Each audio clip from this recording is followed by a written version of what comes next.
And tonight, the trial continued today for former NYPD officer Michael Valva. He and his former fiance, who are being tried separately, are facing murder charges for the death of 8-year-old Thomas Valva. News 12's crime reporter Krista McNally was in the courtroom and has the latest developments in this case. Good evening, Krista.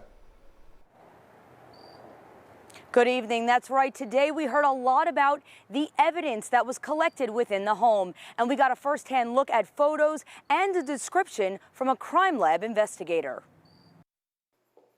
Witness Constance Dinkel with the Suffolk County Crime Lab took the stand.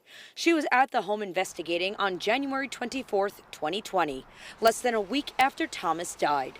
Some of the evidence she talked about that was recovered includes items taken out of the garbage, including wee-wee pads, soiled diapers, black gloves, and a fire extinguisher, which needed to be refilled. The papers in the garbage had many crumpled letters that said things like, quote, "I will not pee my pants, I will listen to Mom." That note repeatedly over and over again. Everything was directed at Mom. According to the prosecution, 8-year-old Thomas Valva was forced to sleep in the garage for months with his 10-year-old brother, both of them on the autism spectrum.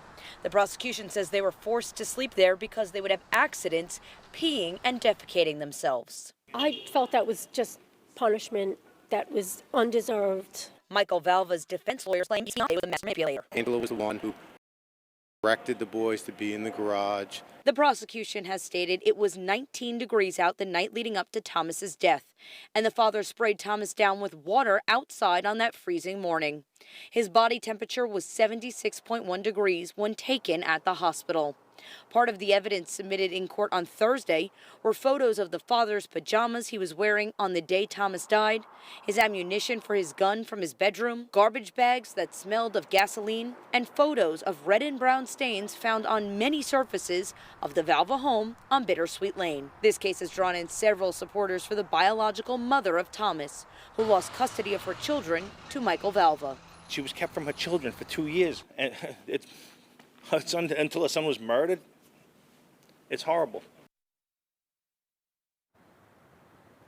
Now, the investigation was of both the inside and the outside of the home. This case will continue tomorrow, and we'll bring you the latest details as they unfold. That's the latest from Riverhead. Krista McNally, News 12 Long Island.